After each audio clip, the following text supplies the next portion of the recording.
Bonjour à vous, c'est Josué et aujourd'hui nous allons parler de la parole de Dieu et la guérison. La parole de Dieu et la guérison. La première chose que vous devez comprendre, c'est que vous devez vivre en accord avec la parole de Dieu pour vivre dans la santé divine. Lorsque vous êtes un chrétien,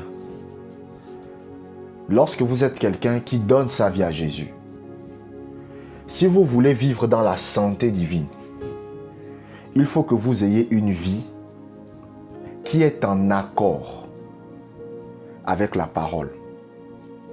Il faut que vous ayez une vie qui est conforme à ce que la Bible demande. Parce que le problème de beaucoup de chrétiens aujourd'hui, c'est qu'ils vivent selon le monde. La plupart des chrétiens, quand vous les regardez, quand vous les observez, vous n'arrivez pas à voir une différence entre eux et les gens du monde. Ce que les gens du monde font, ils le font. Ce que les gens du monde pratiquent, ils le pratiquent. La façon dont les gens du monde parlent, ils parlent de la même façon. Il n'y a pas de différence. Les gens du monde pratiquent les rapports sexuels hors mariage. Les chrétiens aujourd'hui pratiquent les rapports sexuels hors mariage. Maintenant, vous savez, c'est différent.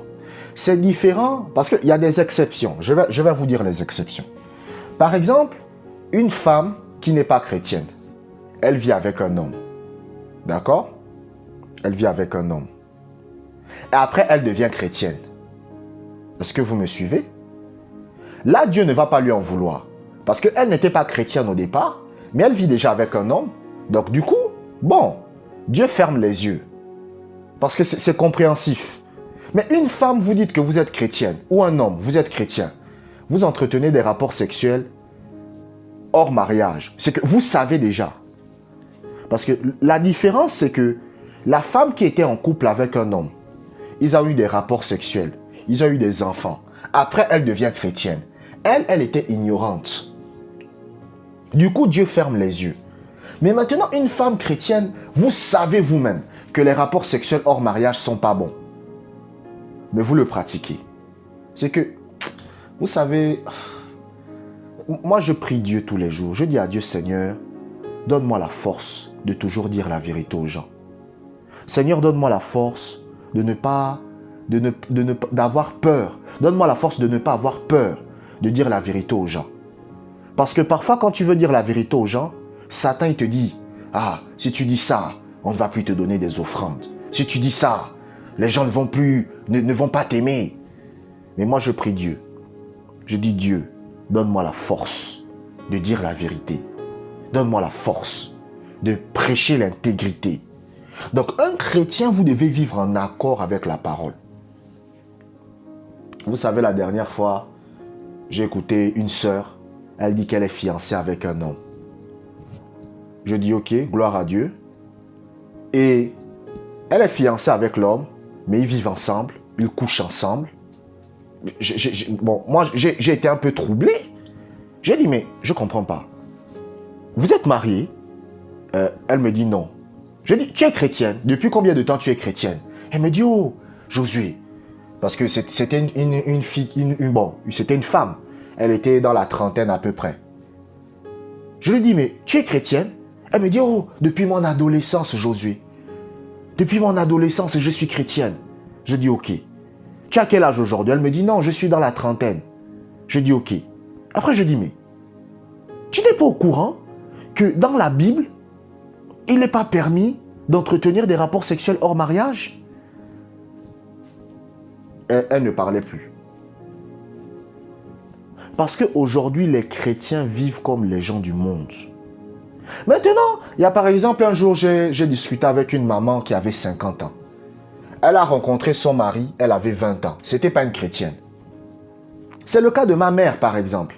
Ma mère, quand elle a rencontré mon père, elle avait 18-19 ans. Elle n'était pas chrétienne. C'était une fille bien, tranquille, mais ce n'était pas une chrétienne. Elle n'avait pas donné sa vie à Jésus. Elle a rencontré mon père. ils ont fait des enfants, nous sommes nés, tout. Et après, vers l'âge de 30 ans et quelques, elle est devenue chrétienne. Mais le problème, c'est qu'elle est déjà en foyer. Donc là, Dieu va fermer les yeux par rapport à ça. Mais quelqu'un, vous êtes chrétien, vous êtes chrétienne, vous savez vous-même ce que la Bible dit, mais vous décidez de désobéir, vous décidez de vivre selon les gens du monde. Donc un chrétien qui veut vivre dans la santé divine, qui veut expérimenter la santé dans son corps, c'est un chrétien qui doit apprendre à vivre en accord avec la parole. Parce qu'il y a des gens, vous n'aimez pas qu'on vous dise la vérité. Vous aimez qu'on vous ment. Vous aimez qu'on vous ment. L'escroquerie, c'est la même chose. Vous savez, un jour, je me rappelle, lorsque je voulais me lancer dans l'entrepreneuriat, j'ai voulu faire un business et j'ai contacté une sœur qui était une enfant de Dieu parce qu'elle a des entreprises. Et je lui ai dit, mais toi, tu as des entreprises, est-ce que tu ne connais pas des chrétiens avec qui je pourrais faire des business, tout ça. Elle m'a dit, Josué, les chrétiens, c'est les pires. Les chrétiens, c'est les pires. Elle a dit que non, tu vas envoyer l'argent à un chrétien. Il va chercher à te bouffer ton argent. Il va chercher à te voler. Il va chercher à te voler. Il va chercher à t'escroquer. Et j'étais choqué. Parce que je me suis dit que, mais normalement, c'est dans l'église qu'on devrait trouver des gens intègres. C'est dans l'église qu'on devrait trouver des gens qui marchent dans la justice. Mais, sauf que les gens qui sont dans l'église sont pires même que les gens du dehors. Beaucoup.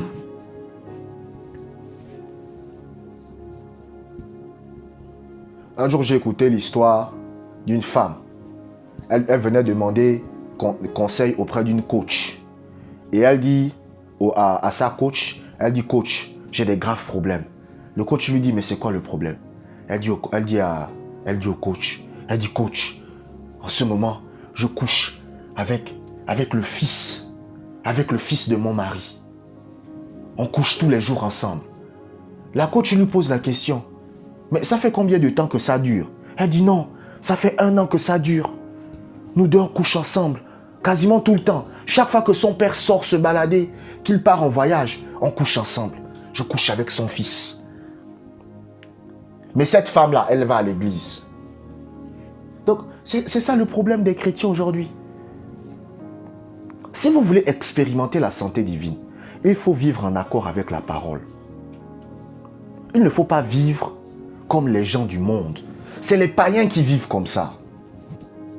Alléluia. Lisons un passage biblique. Lisons Exode, chapitre 23, verset 25. Exode, chapitre 23, verset 25. Vous servirez l'Éternel, votre Dieu, et il bénira votre pain et vos eaux. Et j'éloignerai la maladie du milieu de toi. Regardez, c'est l'apôtre Paul qui parle. Plutôt, c'est Dieu qui parle. Il parle au peuple d'Israël. Il dit, vous servirez l'Éternel, votre Dieu, et j'éloignerai la maladie du milieu de toi. Et non pas seulement la maladie, mais il dit, je vais aussi te bénir financièrement. Est-ce que vous voyez ce que Dieu est en train de dire? Et vous devez comprendre que la Bible dit quoi? La Bible dit qu'en tant que chrétiens, nous avons une alliance établie sur des meilleures promesses. Ça veut dire quoi? Ça veut dire que lorsque vous donnez votre vie à Jésus-Christ, non seulement vous avez accès aux bénédictions de l'Ancien Testament, mais vous avez aussi accès aux bénédictions du Nouveau Testament. Parce que les gens de l'Ancien Testament, il y avait des bénédictions qu'ils n'avaient pas. Mais nous avons des bénédictions supérieures. Donc non seulement les bénédictions que Dieu a données aux Juifs, parce que l'Ancien Testament, c'est pour les Juifs. C'est pas pour les Africains, c'est pas pour les Européens, c'est pour les Juifs. C'est pour ça que quand vous regardez le monde, vous allez voir que les Juifs sont bénis. Quand vous allez aux États-Unis, 50% des multimilliardaires aux États-Unis sont Juifs. 50% des multimilliardaires aux États-Unis, ce sont des Juifs. Pourquoi Dieu bénit les Juifs? À cause de cette écriture. Vous servirez l'Éternel, votre Dieu, et j'éloignerai la maladie du milieu de toi, et je bénirai tes pains et tes eaux. Ça veut dire que financièrement, je vais te bénir. Mais maintenant, nous, dans le Nouveau Testament, non seulement nous avons accès aux bénédictions des Juifs, mais nous avons aussi accès à des nouvelles bénédictions. C'est pour cela que tout ce que vous voyez Dieu dire aux Juifs dans l'Ancien Testament, ça nous appartient aussi. Mais sauf qu'il y a des bénédictions que les Juifs n'ont pas, que nous les chrétiens nous avons.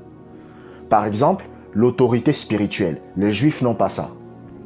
Par exemple, la capacité de guérir les malades. Les Juifs n'ont pas ça. Les Juifs n'ont pas cette capacité. Mais nous les chrétiens, nous avons cette capacité.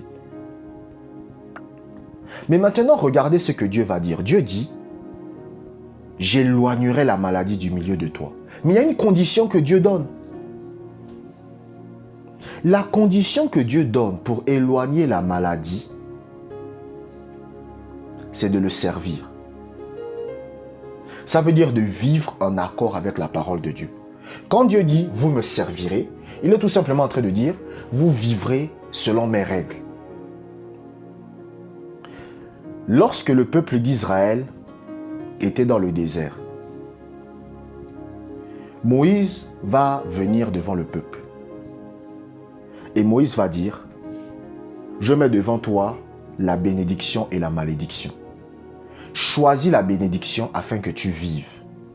En d'autres mots, qu'est-ce que Dieu est en train de dire? Dieu est en train de dire, vis en accord avec ma parole de Dieu et tu bénéficieras de la bénédiction. Et parmi les bénédictions, il y a la santé divine. Et ensuite, il dit, il y a la malédiction. La malédiction, c'est lorsque vous ne vivez pas en accord avec la parole de Dieu. Il y a des chrétiens, vous aimez parler des malédictions générationnelles. Oh non, les malédictions générationnelles. La malédiction vient du fait de ne pas vivre en accord avec la parole. Il n'y a aucun sorcier qui peut vous bloquer si votre vie est en accord avec la parole de Dieu. Il n'y a aucun sorcier. Aucun sorcier. Vous savez, je vais vous raconter une histoire. Un jour, il y avait un chrétien. Il avait toujours des problèmes dans le domaine des finances. Tout le temps, il avait un problème dans le domaine des finances. Et un jour, il a commencé à étudier la parole de Dieu dans le domaine des finances. Et il a décidé de devenir un partenaire avec Dieu. Et il a dit à Dieu que Dieu, à partir de maintenant, je vais te donner 10% de tout ce que je gagne chaque mois. C'est-à-dire que chaque mois, dans tout ce que je gagne, je vais te donner 10%. Est-ce que vous me suivez? Et il a commencé à donner. Un jour maintenant, ce monsieur se lève. Et quand il se lève de son lit, il voit 2 rats morts. 2 rats morts à côté de son lit. Et dans la journée, on l'appelle. On lui dit qu'il y a 2 oncles à lui au village qui sont morts. Donc, les 2 rats sont morts. Et dans la journée, quand les 2 rats qui sont morts là, dans la journée, on lui dit qu'il y a 2 de tes oncles au village qui pratiquaient la sorcellerie qui sont morts. Parce qu'ils touchaient ses finances. Dieu les a tués. Vous voyez que dès le moment où il a commencé à pratiquer la parole de Dieu dans le domaine des finances, Dieu a agi.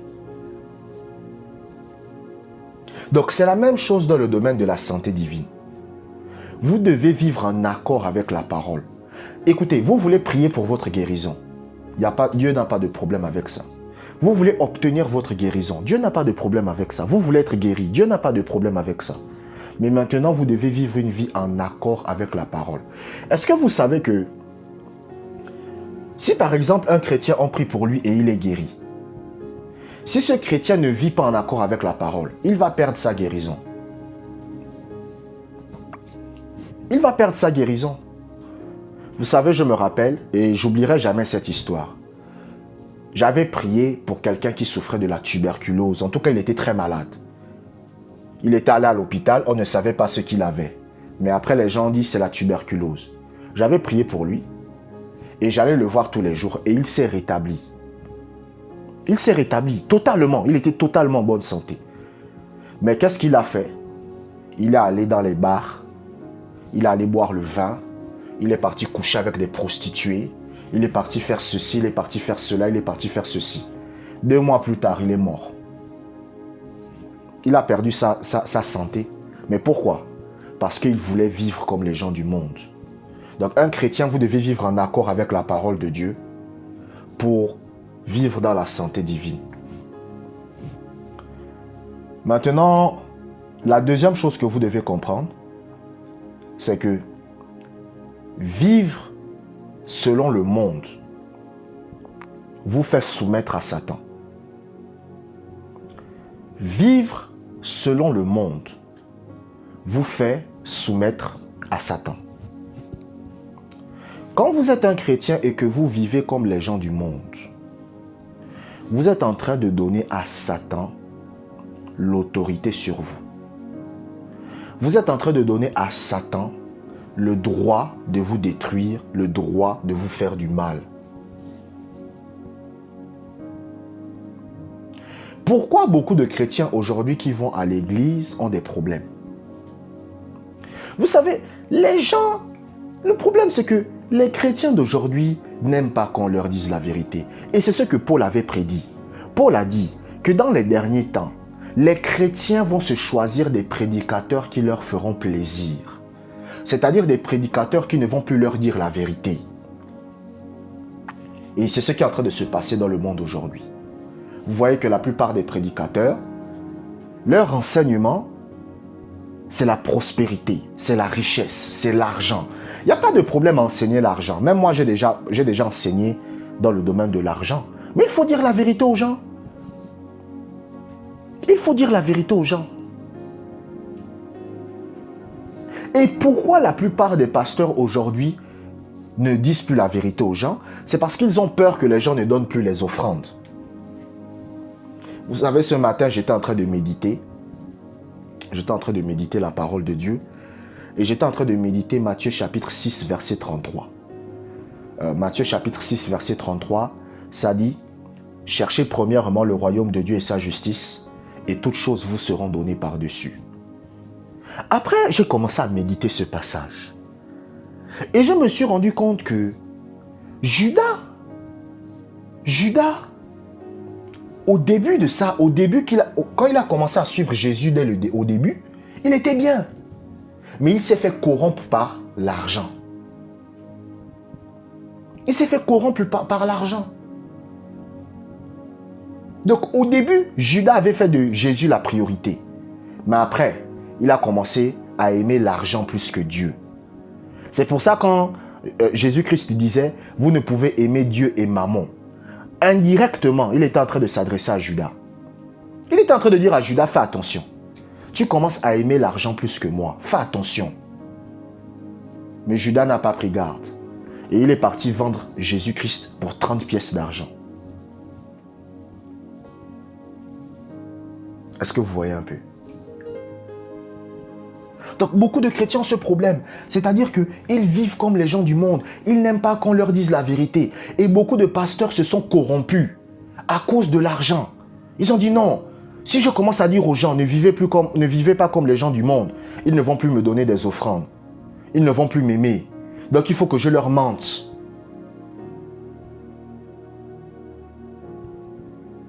Lorsqu'un chrétien vit comme les gens du monde, il est en train de donner à Satan le droit légal de le détruire.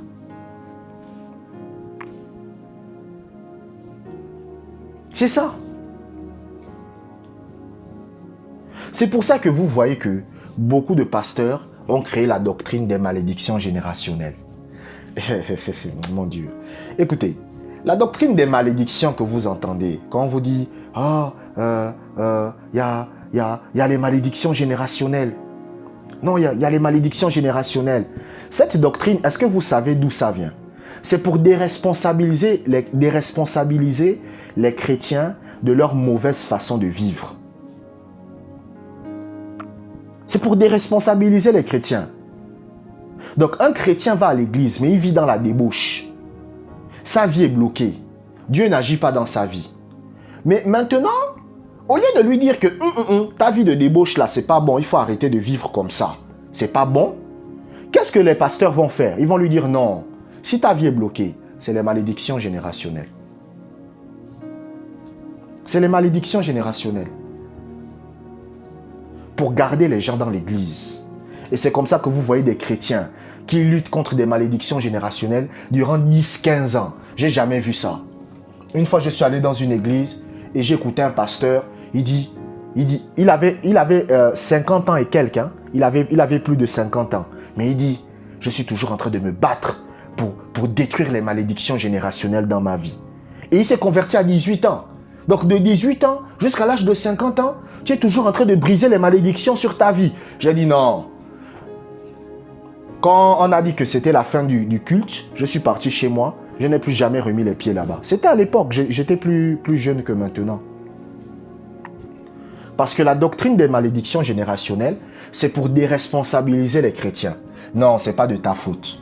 Oh, si tu te maries pas, c'est pas de ta faute. C'est un sorcier qui bloque ton mariage. Non, tu vois. Non, c'est ça qu'on parle aux gens. C'est ça qu'on dit aux gens.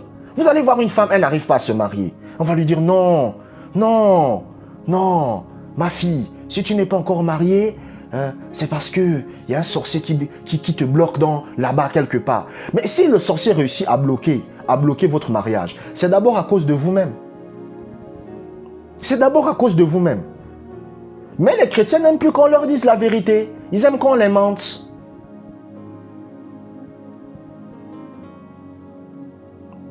Il y a une dame, elle m'a contacté récemment. Elle m'a dit, Josué, j'envoie des offrandes dans une église, mais pourtant, je ne reçois aucune bénédiction de Dieu. J'envoie ma dîme, mais je ne reçois aucune bénédiction de Dieu. Je lui ai dit, si tu envoies ta dîme chez un homme de Dieu et que tu ne reçois pas les bénédictions, ça veut dire qu'il y a deux problèmes.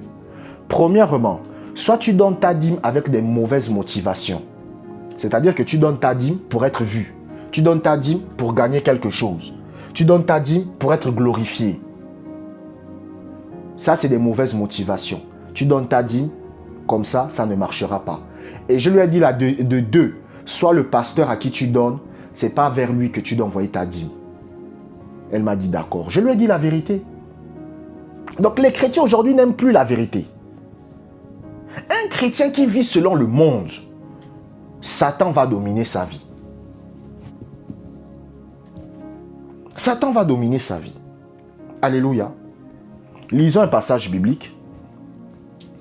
Lisons Deutéronome chapitre 28 verset 15. Deutéronome chapitre 28 verset 15. Si tu n'obéis point à la voix de l'Éternel, ton Dieu, si tu n'observes pas et ne mets pas en pratique tous ces commandements et toutes ces lois que je te prescris aujourd'hui, voici toutes les malédictions qui viendront sur toi et qui seront ton partage. Donc regardez, vous voyez la source des malédictions générationnelles ici. Est-ce que vous voyez la source des malédictions dans la vie d'un chrétien? Non, on va relire ensemble. On va relire ensemble. Deutéronome chapitre 28 verset 15. Si tu n'obéis point à la voix de l'Éternel, ton Dieu, si tu n'observes pas et ne mets pas en pratique tous ces commandements et toutes ces lois que je te prescris aujourd'hui, voici toutes les malédictions qui viendront sur toi et qui seront ton partage. Donc, les malédictions viennent de quoi? Du fait de ne pas pratiquer la parole. Donc, du fait de vivre comme les gens du monde.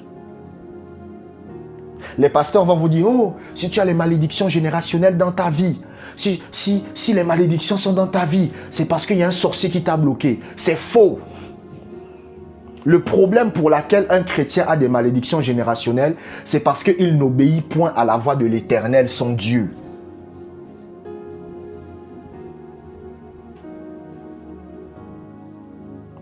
Lorsqu'un chrétien vit comme les gens du monde, il aura des problèmes. Les gens du monde ne donnent pas leur dîme. Les gens du monde ne donnent pas leur offrande. Vous savez, un jour, je discutais avec une sœur. On discutait et elle me parlait dans le domaine des finances. Je lui ai dit que non. C'est la même chose que moi, je dis toujours aux gens. Je lui ai dit que non. Il faut que tu donnes ta dîme ou que tu donnes 10%. Bon, moi, je ne donne plus la dîme. Je donne plus de 10% de ce que je gagne. Mais je lui ai dit non. Donne 10% de ce que tu gagnes. Et elle a dit oui. Mais sauf que son mari, c'était quelqu'un qui vivait dans le monde.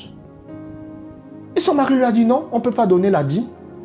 Je lui ai dit bon, obéis à ton mari. Si ton mari ne veut pas donner la dîme, laisse.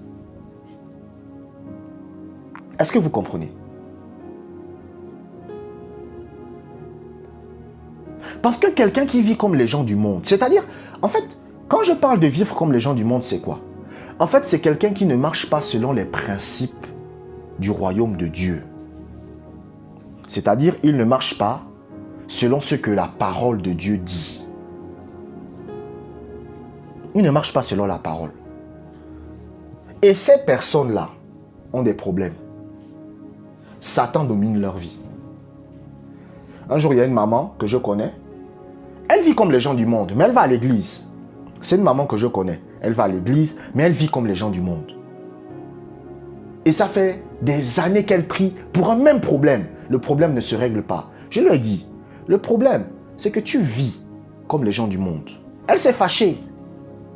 Elle a dit, non, tu ne me connais pas. Moi, je suis une femme de prière. Hein. Moi, je prie. Hein. Blablabli, blablabla. Moi, je suis une femme de l'esprit.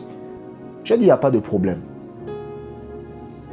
Parce que les gens n'aiment pas qu'on leur dise la vérité. C'est pour ça que vous voyez que les pharisiens ont crucifié Jésus. Parce que Jésus disait la vérité. Le problème, écoutez, les pharisiens, le problème qu'ils avaient avec Jésus, c'était quoi? C'était que Jésus leur disait la vérité. Jésus leur disait que votre façon de vivre là, c'est pas bien. C'est pas bien. Vous ne marchez pas selon la parole. Vous marchez comme les gens du monde.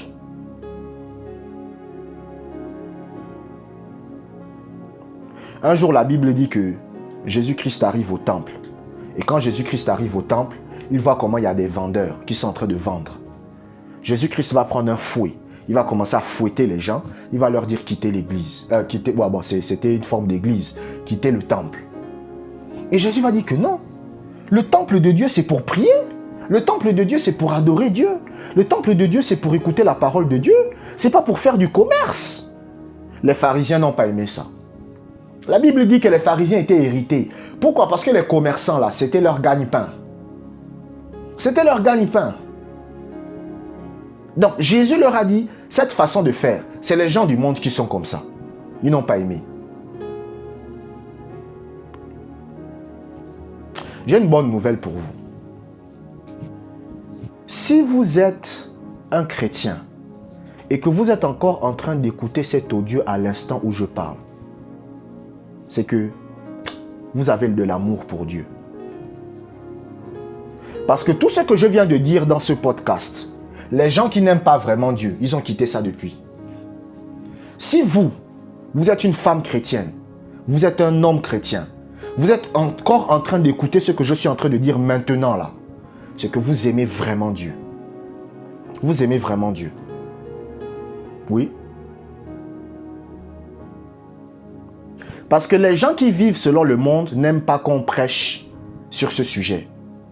C'est pour ça qu'il y a un homme de Dieu, il a dit, si vous voulez connaître le problème de quelqu'un, enseignez sur un sujet. Le sujet que vous voyez qu'il n'aime pas que vous enseignez, c'est le problème qu'il a.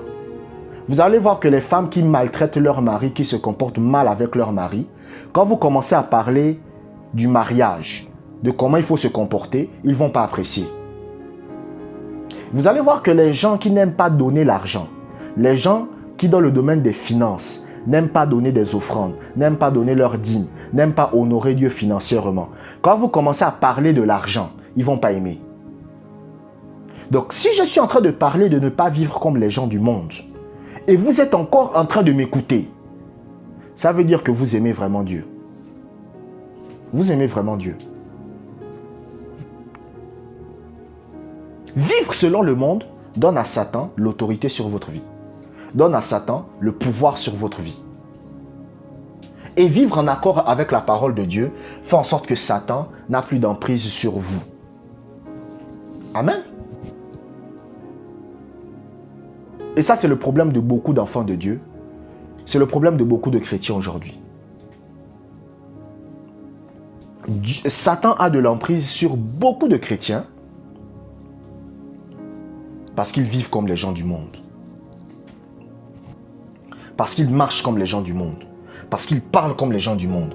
Et c'est pour cela qu'il y a soi-disant des malédictions dans leur vie. Mais ces malédictions, ce n'est pas parce que les sorciers sont puissants, mais c'est parce qu'eux-mêmes, n'honore pas Dieu.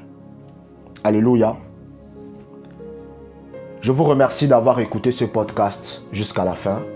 Abonnez-vous pour des prochains messages et que la grâce du Seigneur soit avec vous.